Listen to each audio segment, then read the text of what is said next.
चलिए भाई next derivation देखते हैं। अपना अगला डेरिवेशन कौन सा है? Refraction through a glass slab. पहले भी ग्लास स्लैब बनाते हैं जल्दी से। मान लीजिए कि ये हमारे पास एक ग्लास स्लैब है, ये ध्यान समझिएगा, थोड़ा ज्यादा बड़ा बन गया है तो बदतमीज।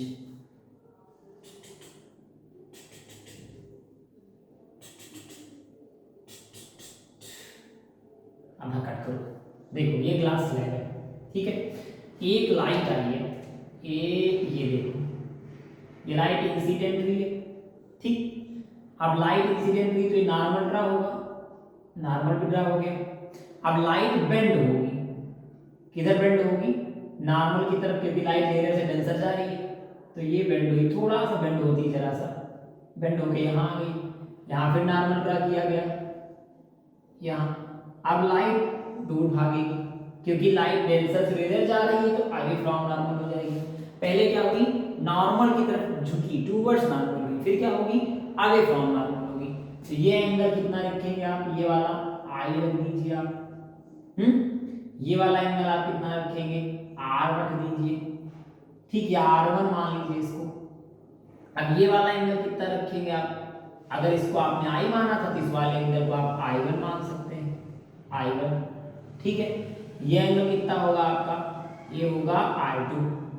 अब इस लाइट को हल्का सा ऐसे बढ़ाओ जैसे आ रही थी, टुक टुक टुक टुक टुक टुक टुक टुक टुक। अब हमें ये दिखाना है कि लाइट जिस एंगल से आई है उसी एंगल से बाहर निकलेगी।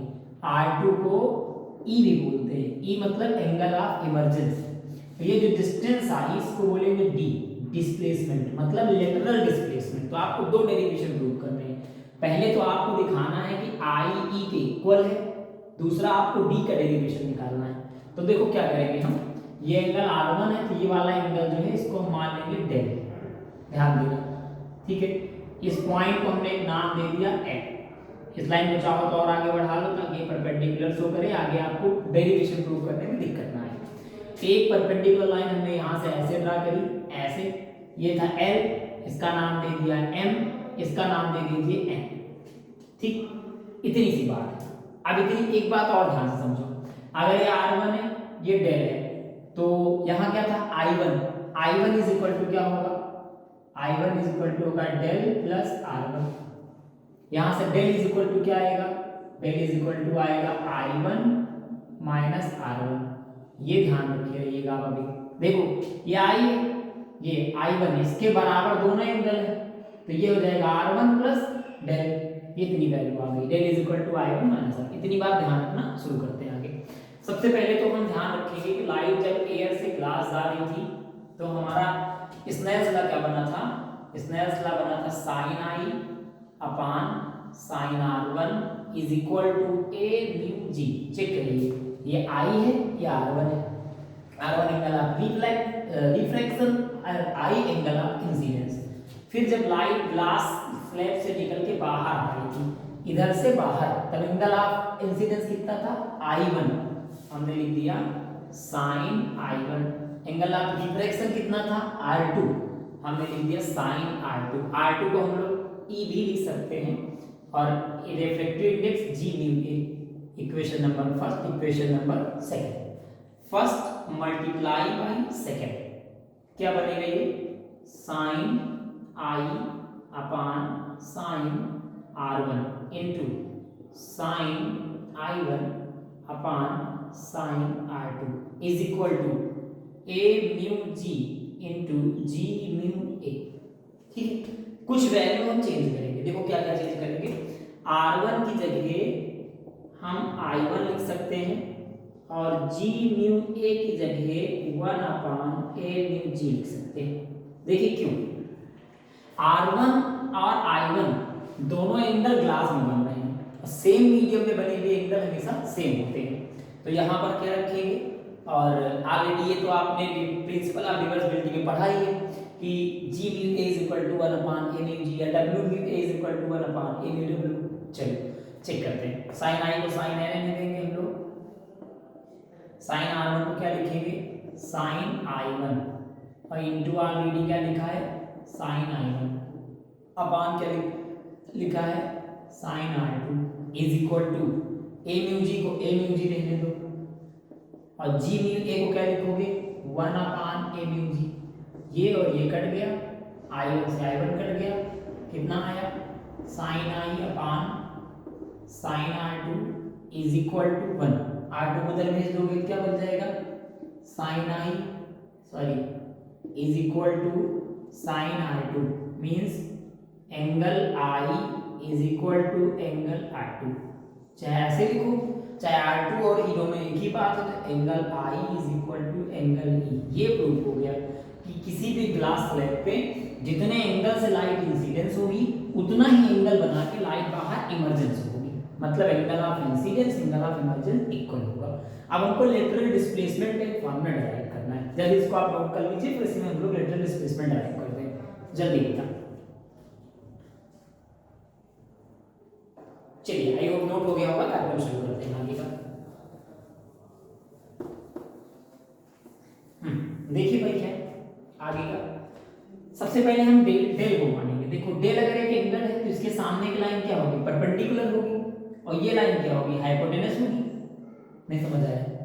अगर ये एंगल है तो इसके सामने की लाइन परपेंडिकुलर और बगल वाली लाइन क्या होगी, ये L और M क्या है हाइपोटेनस, और M N क्या है परपेंडिकुलर। तो हम लोग साइन डेल की वैल्यू निकालते हैं, या sine del is equal to पता है तो क्या आएगा फटाक से, sine del is equal to MN upon LN। भाई क्या होता है परपेंडिकुलर अपान हाइपोटेनस होता है ना, एंगल के सामने की लाइन परपेंडिकुलर होती है। ध्यान रखिए स्लैब की थिकनेस कितनी है T। चलो अब LN को इधर भेज दो, तो या MN इज इक्वल टू निकाल लो, MN इज इक्वल टू क्या होगा LM sine del. Equation number first मान लो। अब आगे की बात बढ़ाते हैं, हम लोग अगली बात करेंगे R1 के साथ। किसके साथ? R1 के साथ। अब R1 से हम लोग निकालेंगे cos थीटा। तो हम लिखेंगे, देखो आप एंगल कौन सा ले रहे हैं इस बार, एंगल ये देखो पहली बार में एंगल कौन सा लिया था हम लोगों ने, पहली बार में लिया था LMN। कौन सा एंगल लिया था यहाँ पर, एंगल LMN। इस बार कौन सा एंगल लेने चल रहे हैं, इस बार लेने चल रहे हैं L, इसको कोई नाम दे दो, मान लो O दे दो, LOM। देखो LMO ऐसे ले सकते हैं, एंगल LMO ये देंगे। इसमें एंगल कौन बना रहा, R1 बना रहा। इस बार हम cos R1 निकालेंगे, cos R1 is equal to, देखो cos की वैल्यू क्या होती है सेम कंडीशंस में, cos की वैल्यू कैसे डिफाइन करेंगे, या cos की वैल्यू क्या होगी जल्दी बताओ। अगर sin की वैल्यू क्या होती है परपेंडिकुलर अपॉन हाइपोटेनस, तो cos की वैल्यू क्या होती है बेस अपॉन हाइपोटेनस। तो चलिए हम बेस अपॉन हाइपोटेनस की बात पढ़ाते हैं। तो बेस क्या होगा यहाँ पर, देखिए ये एंगल है, ये लाइन परपेंडिकुलर, तो ये वाली लाइन क्या होगी, ये वाली बेस, और ये तो हाइपोटेनस पहले से थी। देखो ये एंगल है, इसके सामने की ये लाइन MO परपेंडिकुलर, ये लाइन हाइपोटेनस पहले ही थी, ये लाइन क्या बन जाएगी बेस। तो हम cos R1 is equal to क्या लिखेंगे T अपान हाइपोटेनस क्या होगी LM, मतलब MLM। ठीक है, अब देखो LM को इधर भेज दो, क्या बन जाएगा LM is equal to T upon cos R1। अब ये वैल्यू इक्वेशन नंबर फर्स्ट में पुट कर दो, इन इक्वेशन नंबर फर्स्ट। तो क्या वैल्यू बनेगी यहाँ से MN इज इक्वल टू, अब MN क्या है ध्यान देना है, MN कितनी वैल्यू है D, तो MN को हम लोग D लिख सकते हैं, क्या लिख सकते हैं D। D क्या है लेटरल डिस्प्लेसमेंट D।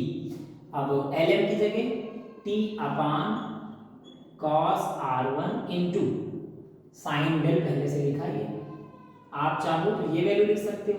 दूसरी वैल्यू देखो ध्यान से जरा, वहां हमने डेल की वैल्यू हम लोगों ने क्या लिखी है I1 माइनस R1, यहाँ पुट कर दो, बन जाएगा D is equal to T upon cos R1 into sine del की जगह ब्रैकेट में I1 माइनस R1। ये आपका हो गया लेटरल डिस्प्लेसमेंट का डेरिवेशन। ठीक है, एक इमेजिनरी लाइन, एक इमेजिनरी इंसिडेंट लाइन को आगे आप बढ़ाइए तो जो एक्चुअल इमर्जेंट रे और इंसिडेंट रे के बीच में जो डिस्प्लेसमेंट होता है उसी को क्या कहते हैं लेटरल डिस्प्लेसमेंट कहते हैं। अब देखो ग्लास सर्च तुमने क्या क्या प्रूव किया, पहली बात आपने प्रूव की कि एंगल E और एंगल I इक्वल होता है, मतलब angle of incidence angle of emergence equal होता है। दूसरा आपने क्या निकाला लेटरल डिस्प्लेसमेंट का डेरिवेशन निकाला। चलिए अब अभी की टॉपिक इतनी के लिए, इसके बाद हम लोग पढ़ेंगे reflection through a spherical surface, but ये टॉपिक कर मिलते हैं फिर। थैंक यू एक बार आप सभी का फिर से बहुत बहुत धन्यवाद है। रियली थैंक्स आप लोगों का, आप लोग बहुत सारा सपोर्ट कर रहे हैं, लगातार हमारे साथ बने हुए हैं। हम पूरी कोशिश करेंगे कि 15 फेब के पहले पहले हम बहुत सारे टॉपिक्स को कवर करेंगे। Thank you.